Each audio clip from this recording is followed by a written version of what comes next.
青雨，覆水难收，你跟我的一切已经过去了，不会再回来了。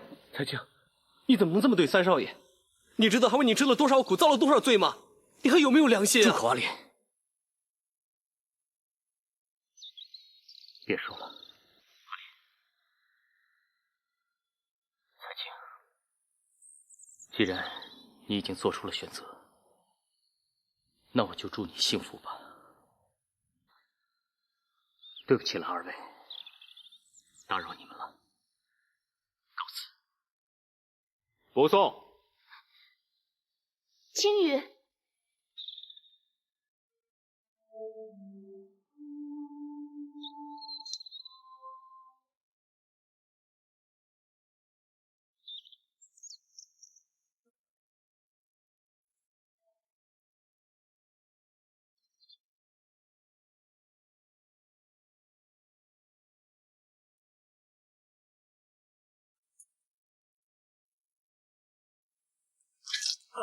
三少爷，三少爷，你别吓我！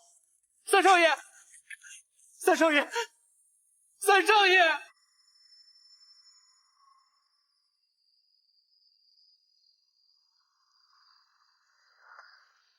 彩青啊，事情已经到了这个地步，想开点吧。少林对你是真心的，以后你就安心留在方家。我已经想通了，我和少林都会好好对你的。我知道了，姐姐，你不用为我担心了。你的伤刚好，快点回去休息，不要管我了。好吧，你也早点歇着吧。嗯。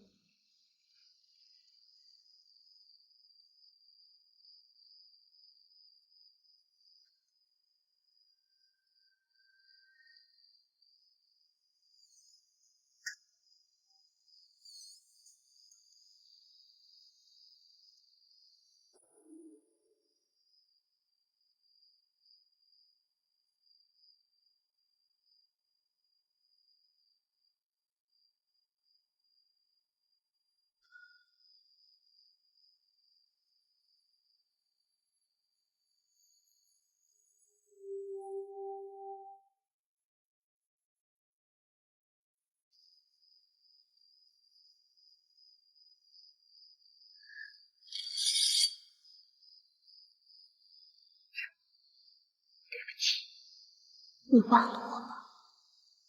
等你平安离开了省城，我就和方少林同归于尽，了结这段孽缘。哎呀，他怎么比昨天更严重啊？那药他没有吃吗？他吃不下，一吃就吐。从昨天到现在，他一口水都没有喝过。哎呀，那可就糟了。怎么了？啊？我看，再好的医术，这病人吃不下药，那也没有办法。他有没有哭过，或者用其他的方式发泄他内心的痛苦啊？没有啊，他一醒过来就一直沉默，什么话都不肯说，多数时候就是像现在这样昏睡着。他这是忧伤过度，他已经没有了求生的意念。什么？这俗话说呀，心病还需心药医，灵丹难治断肠人呐。如果他不配合治疗，一味郁结在心，那就非常危险了。他现在身体那么虚弱，再这样下去，只怕是撑不了2天了。三少爷，你可千万不能死啊！你要是就这么死在外面了，我可怎么向老爷夫人交代啊？三少爷，三少爷，你醒醒啊！三少爷，阿莲，别哭。我若是死了，别告诉我爹和我娘，更不要让彩青知道。随便找个地方，悄悄把我埋了就是了。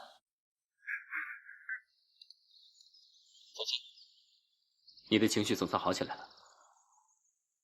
人总不能活在过去，得往前看，对不对？我就欣赏你这种个性。青雨怎么样了？还想娶心怡吗？心怡昨天追着他出去了，到现在还没有回来。我想他们两个应该一直都在一起。希望青雨能早点想清楚，也好把娶心怡的事定下来。那样当然最好。不过如果他反悔不娶心怡的话，我也不会再逼他。我娘那边我会想办法。是啊，我也不愿意再想他了。等他们的事情定下来，你告诉我一声，我也好踏踏实实的办咱俩的事啊。我盼着那一天。心怡，你怎么连门也不敲，这么没规矩？彩青，人家都说衣不如新，人不如故啊。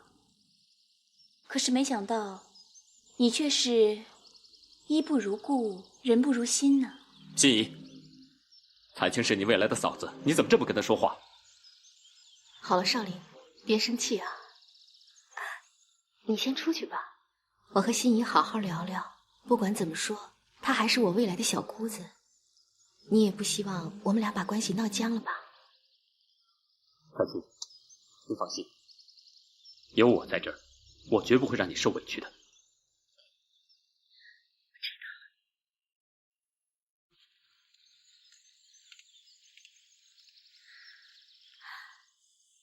心怡，青雨她怎么样了？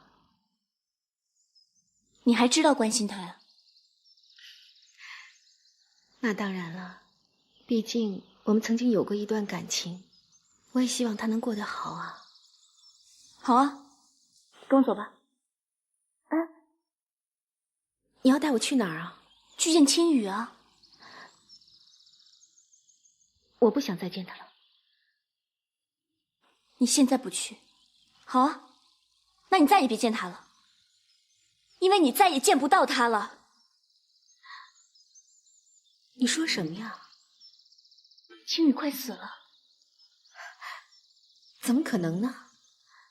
昨天早上他还好好的，他不是那样懦弱轻生的人呐。你知不知道他的那个好好的，是用了多大的毅力才装出来的？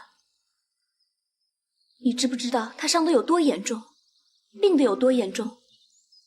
你又知不知道，他为了不让你伤心，他给你写的那封信，只告诉他为什么要写那封信。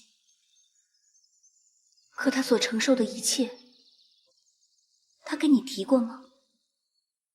他这么长时间以来，为你承受多少压力，多少折磨，你知道吗？心怡，心怡到底是怎么回事？你快告诉我呀！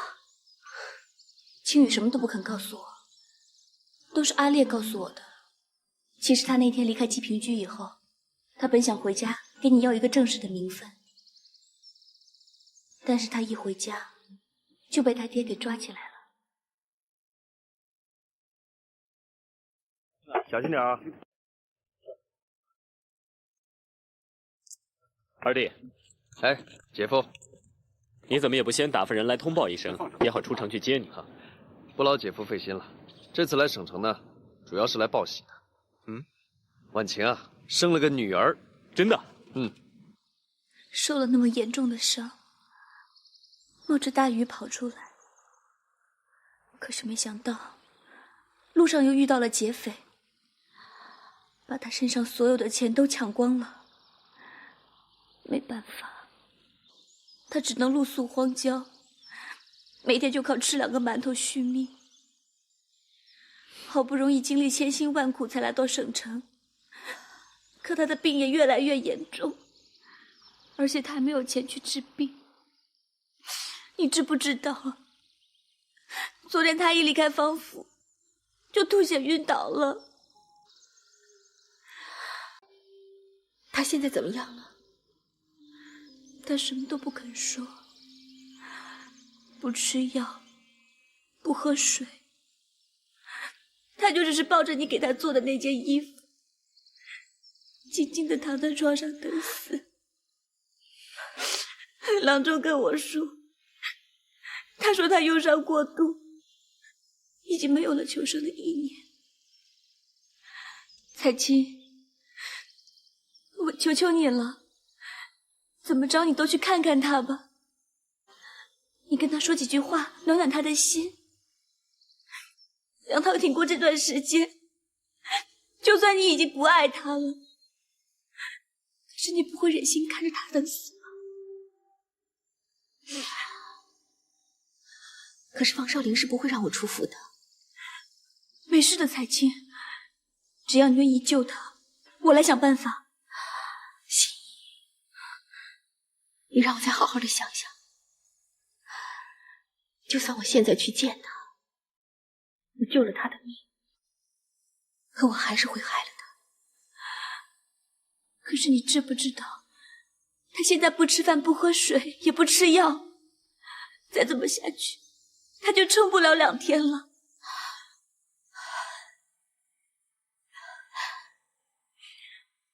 我自有办法。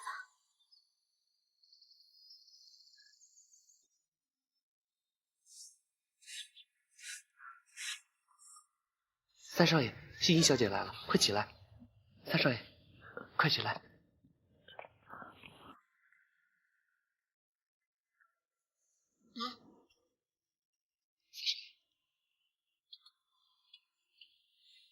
青雨，你都很多天没有吃东西了，喝点汤，来，喝一口。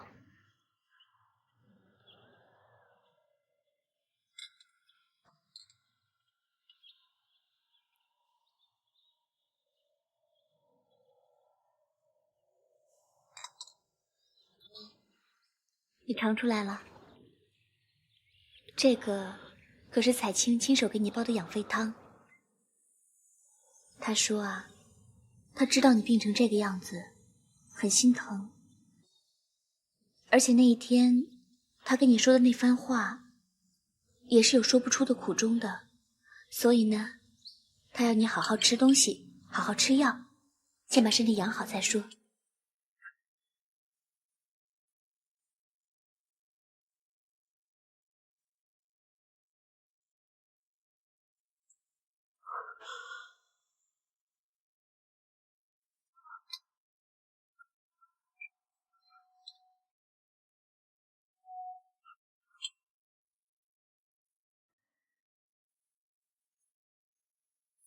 彩青，真觉得过意不去，以后就煲这个汤给我喝就行了。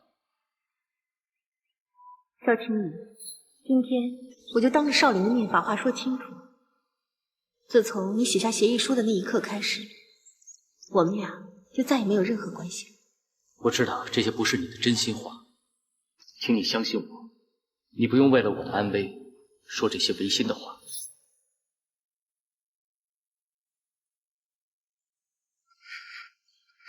彩青，你怎么能这么对青雨呢？他为你承受了多大的压力和痛苦，你这么说他，你知道这样会对他造成多大的伤害？我知道，心怡已经告诉我，我真的是逼不得已啊！我总不能眼睁睁的看着青雨就死在方少林的手上吧？也许我真是个不祥之人，谁要是爱上我，谁就会遭殃。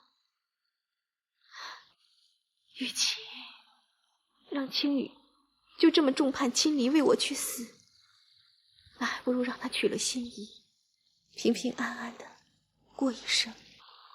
哎呀，彩青啊，我不得不说说你啊，你总是一厢情愿的去牺牲自己。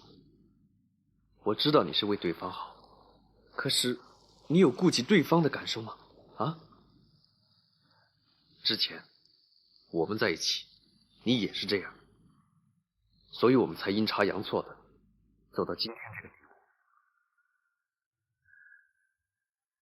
我相信青雨宁愿死在方少林手上，他也不会想跟你分开的。如果你们是真心相爱的话，你们就应该彼此接受对方，不管什么后果，你们一定要携手一起面对。彩青，之前我们已经错过，你千万不要再错过青羽了。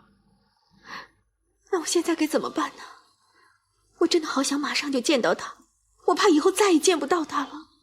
不用担心，我们先去找姐姐商量商量，好吗？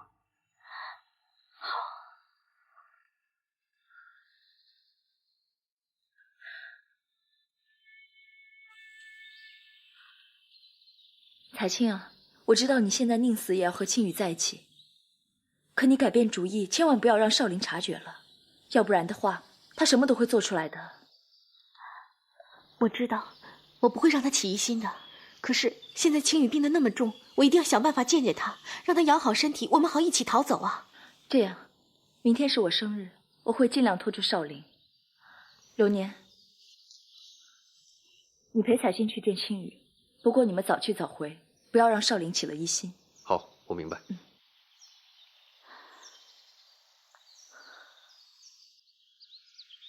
流年，你大老远的来探一次亲也不容易，就在这儿多住几天吧。今天正好是你姐姐过生日，我呢中午包下了醉仙楼，咱们就在醉仙楼为你姐姐过生日，同时也为你接风了。谢谢夫人，您太客气了。娘啊，流年都有女儿了，我没能为少林生下一男半女，所以我想和少林去南山寺给送子观音上香。好啊，我也早就想抱孙子了。少林，待会儿你就陪流云去趟南山寺，心要诚点儿，争取明年给娘生一个大胖小子。我知道。娘，那我也陪彩青和流年到街上走走，带他们去看一看我们省城的风土人情。等到了中午，我们再到聚仙楼和你们会合，好不好？是啊，你也该尽尽地主之谊，好好陪陪流年和彩青。那我叫志强带上2个保镖，陪着你们2个一起去吧。好啊，只是不要跟我们跟得太近，不要妨碍我们就好了。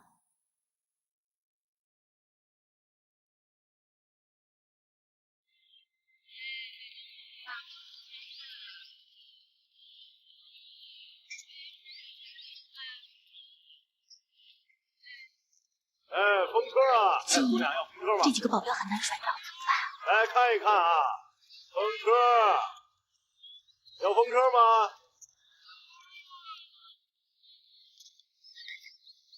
志强，二小姐，有什么吩咐？我呢想带他们2个进去挑几幅字画，你们呢就在这里等着。是，二小姐。老板。哟，心怡小姐，今天又来挑什么字画？这东西不错。我今天来不是挑字画，是有点私人的事情要麻烦你。要不但是不想让我那2个保镖知道。我想借你的后门过个路，我们1个小时之后回来，你帮我遮掩一下。这主意，心怡小姐跟我来。走吧。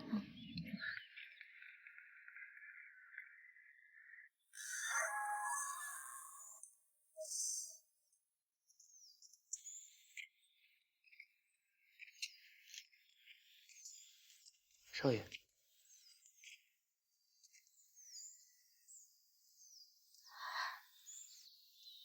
你喝点吧，少爷。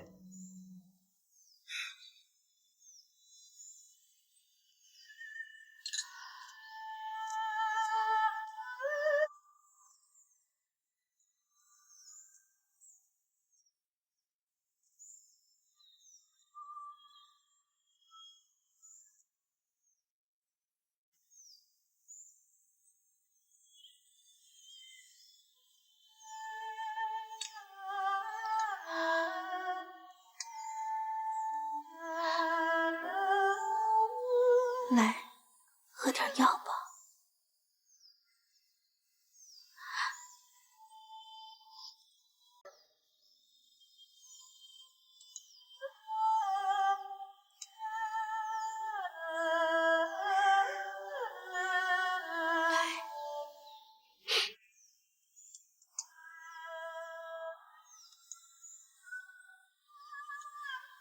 我不是在做梦。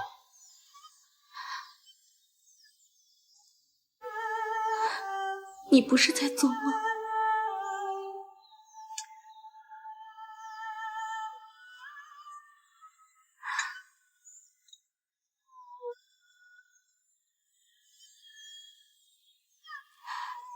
青羽，我对不起你。彩青，我知道你那天说的那些话，就跟我写那份协议书一样，都是逼不得已，对不对？青羽，我好害怕。我亲眼看见方少林杀人，手一抬，2条人命就没了。我知道，你是怕他这样来对付我，所以你逼不得已才说那些伤害我的话，对吗，彩青？青羽，方少林他杀人比碾死一只蚂蚁还容易。我要你活着，我宁愿你和别的女人在一起，我宁愿我自己去死，我也要你活着。本来我打算，不管你还娶不娶心怡，只要你一离开省城，我就和那个方少林同归于尽，帮你永除后患。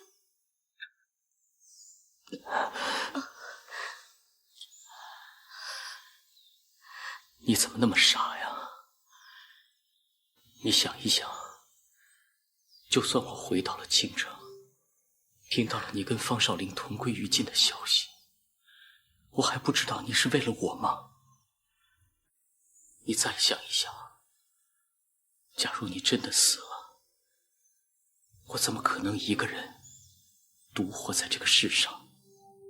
彩青，如果我们之间的爱真的需要用死来证明，我是个男人，我一定要死在你的前面。不要，我不要你死在我前面，要死我们一块儿死。你要是死在我前面，我永远都不会原谅你的。好，彩青，我们不会死，我们都要好好的活着，我们一定要好好的活着，不管有多难，一定要活着。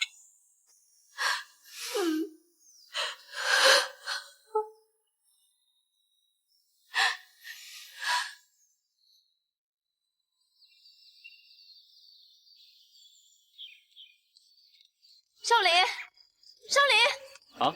我让你陪我去给送子观音上香，你这么不诚心，菩萨一定会怪罪的。我下回再多上几炷香。今天是你生日，我们回去和流年、彩青他们会合，一起给你庆祝生日吧。少爷，少爷，二小姐他们呢？二小姐他们一直在东门书画斋里看画呢。你快带我去。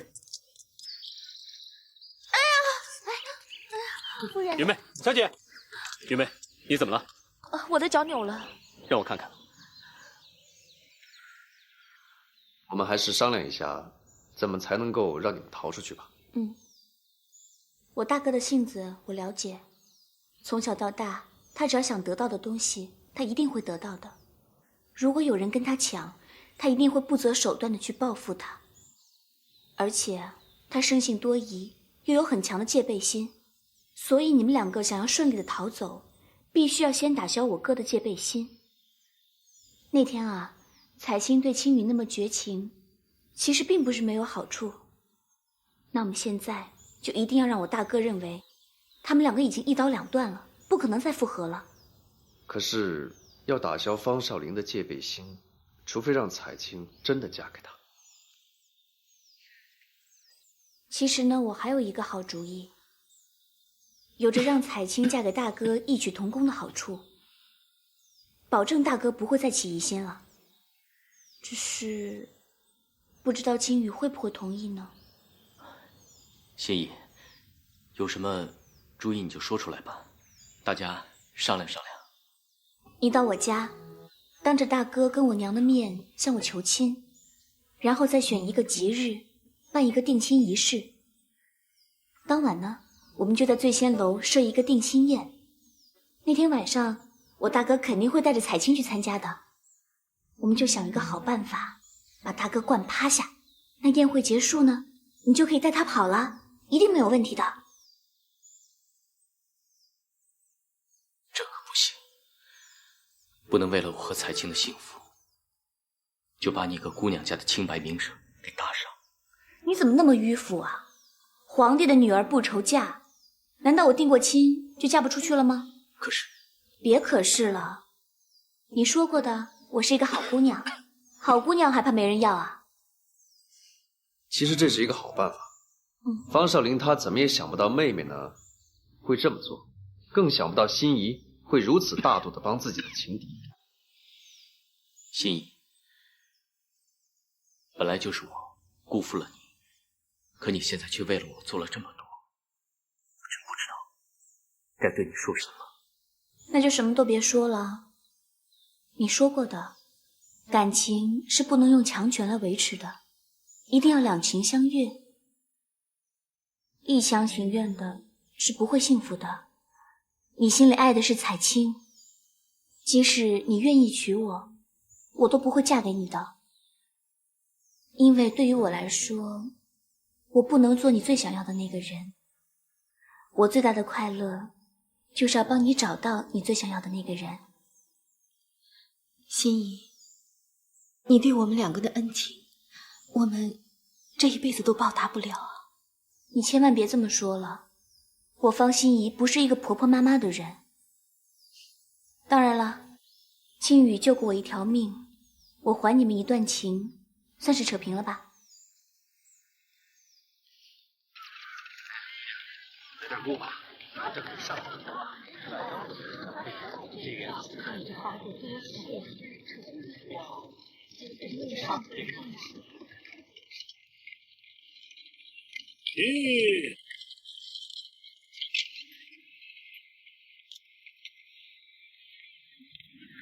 二小姐他们呢？哦，还在内室赏画呢。哟，方少爷，大驾光临呐！我妹妹在哪里？啊，在里边赏画呢。哎，方少爷，方少爷！哎，姐夫，大哥，你怎么也来啦？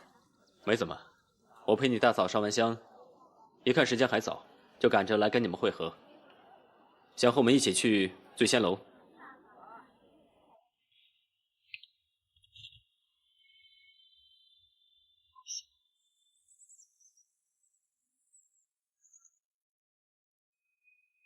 哎，少林，这都过了1个多月了，青羽怎么到现在还没有来提亲？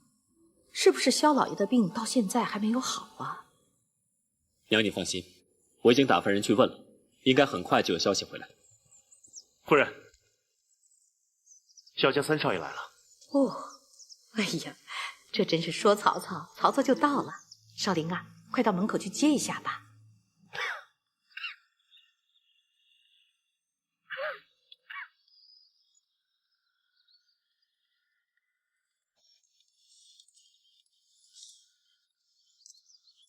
怎么样，萧青羽？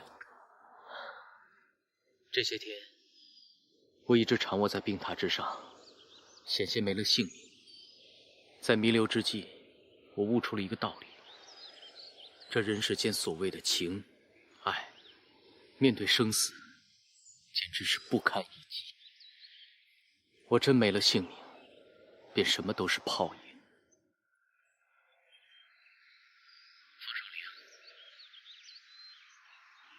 我正式放弃彩青，可我现在的样子，除了回到京城，已经无处可去。但如果我不娶心仪过门，真的不会再让我进萧家。青羽，你总算是想明白了。彩青对我的伤害，让我明白了，受到一个人的伤害有多重。彩青伤了我，我不能再伤心仪。如果这些天没有她的悉心照顾，我真的挺不过来。方少陵，我希望你不计前嫌，给我一个机会，能让我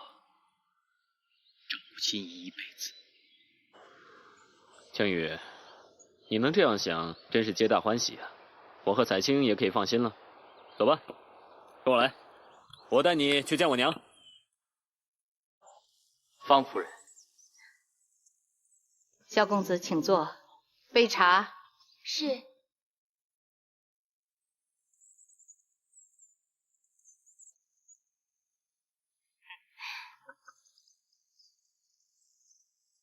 心怡，你的眼光真不错，我看你们两个还是很般配的。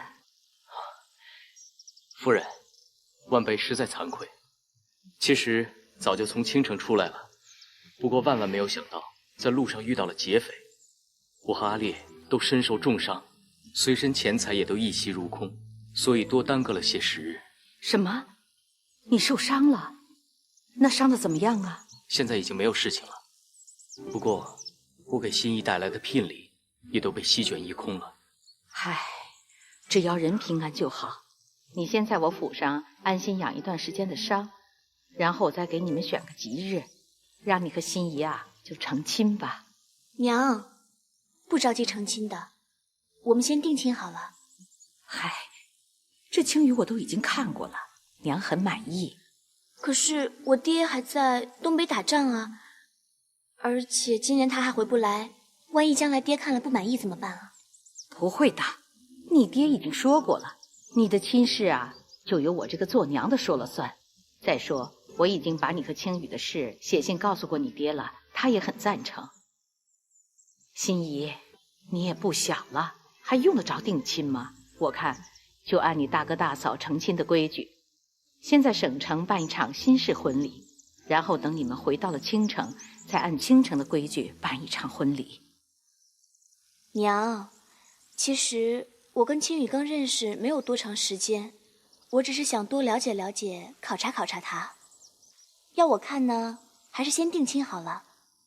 等过上1年半载，我这心里踏实了，我们再成亲也不迟啊。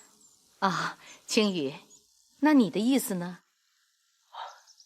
婚姻大事确实不能儿戏，我愿意接受心仪的考验。心仪，你不是急着想嫁人吗？怎么现在人上门了，你又自己改主意了？大哥，我们2个的这门亲事可是你一手促成的，可是谁又想得到之前又会出一些小小的状况呢？你总要给我些时间缓一缓吧。要是这么急着就嫁了，出了什么状况，如果不满意的话怎么办呢？我后悔的来不及啊。也好，就按你的意思，还是先定亲吧。哎，我说你们2个今天是怎么了？在打什么哑谜呀？青雨的脸色不太好，我担心她还有什么治不好的旧疾。心怡，你在说些什么？这青雨只是身上还有伤嘛，调养几天不就好了吗？年纪轻轻的，能有什么治不好的旧疾？娘，你又不是不知道，心仪一向任性，也不顾青雨面子上过不过得去。青雨，你可别介意，我这个女儿从小让我给惯坏了，任性的很。夫人，我不会的，你放心。她一向快人快语。再说，这本是我的错，一路上不小心受了外伤，又染了风寒，所以现在才会脸色欠佳。但我相信调养数日，这误会自然就会消除。真是个大度的孩子。那这样吧，先给你们定亲，你们看看选个什么日子啊？我看定亲就放在5天以后吧。你也太急了吧，这定亲也是件大事情。再说了，你还有那么多亲朋好友要通知，这5天的时间哪来得及准备呀？怎么就来不及啊，娘？反正定亲又不是成亲，用不着那么繁琐啊。要我说白天呢就在家里搞一个定亲仪式，晚上就在醉仙楼设一个定亲宴就好了。娘，快点也好，趁着流年也在府上探亲，大家好一块热闹热闹。今天你们兄妹俩这是怎么了？心仪不急着成亲，却急着定亲。你这当哥哥的，又是一副恨不得把妹妹嫁出去的样子。有什么好奇怪的？心仪其实对青羽一见倾心，只不过之前呢有点小误会，现在不想马上出嫁，但是呢心里又舍不得青羽。我这个做哥哥的看穿了他的心事，想帮助他尽快达成心愿罢了。还是大哥最了解这个妹妹了。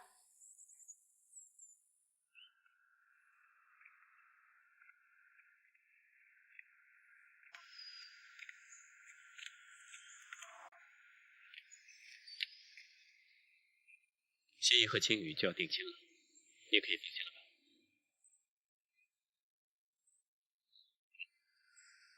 还舍不得？舍不得又能怎么样？都到了现在这样的状况了，我也只能祝福他。其实你对青羽所说的，也正是我想对你说的。你和流年青羽只不过是有缘无分，我才是你最好的归宿。我希望你能像当初对流年一样的对青羽，将你的爱情转化为亲情，一心一意的跟我在一起。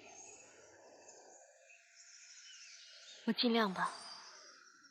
有你这句尽量，我就想了。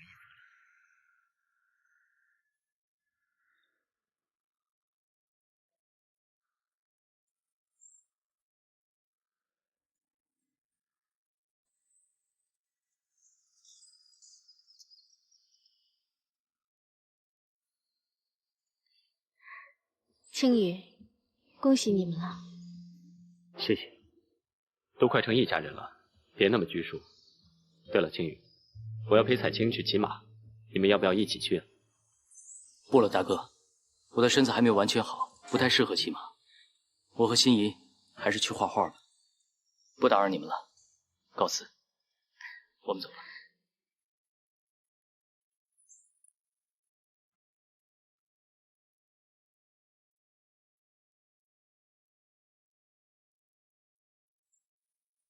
你用不着觉得尴尬，等青羽和心仪成了亲，他们就会回青城去，到时候大家各过各的，很少有机会来往。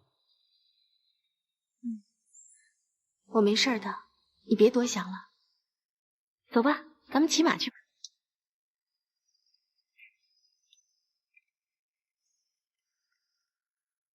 上次你逃走之后，你爹就气病了，他怕你去找彩青，方少林会对你不利，这不，病还没完全好呢，就赶过来了。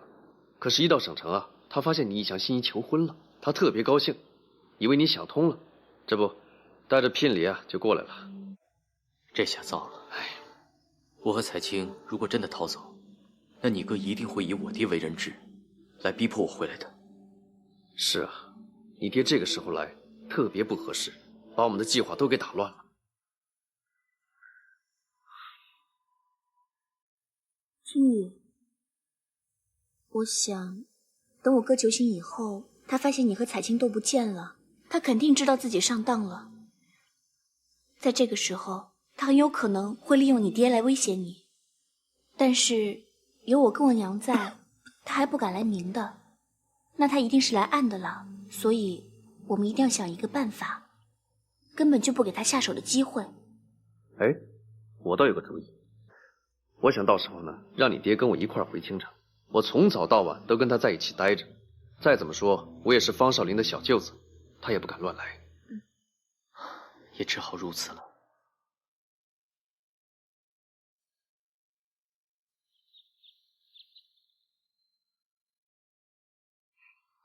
亲家，你来的正是时候，正好赶上明天青羽和心仪定亲的仪式。我也是听说青羽遇上了劫匪，担心他出意外，所以病一好就赶过来了。还好，总算有惊无险。是啊，青羽来的时候伤势还未痊愈，不过经过这几天的调养，应该是没有什么大碍了。有劳夫人费心。爹，青羽，方夫人来了，坐吧。青羽，你还好啊？你吓死爹了。爹，对不起，都是我不好，害你为我担心了。算了，事情都过去了，现在你没事就好了。师伯，青羽，你们坐下来聊吧。心仪，还叫师伯，该叫爹了。娘，明天才定亲呢，现在哪叫得出口啊？哦，亲家，我这女儿啊，从小就娇生惯养，没有多少规矩。以后啊，还请你看在我的面子上，多担待她一点儿。夫人客气了，心怡又纯真又很乖，是我们青羽高攀你了。哦，我觉得这2个孩子啊，还是挺般配的。正好流年也在这里。我知道你们2家以前有些小小的过节，但是从今往后啊，大家都是亲戚了，还望你们不计前嫌。夫人放心，沈老爷也算是老相识了，过去的一些小小摩擦，我早就不当一回事了。那就好。萧叔叔，其实我跟青羽早就是好朋友了。我有个提议，我想明天等参加完他们的定亲仪式之后，我们结伴同行，一起回青羽。正好我有笔生意想跟您谈谈，您意下如何？好，我们路上慢慢谈。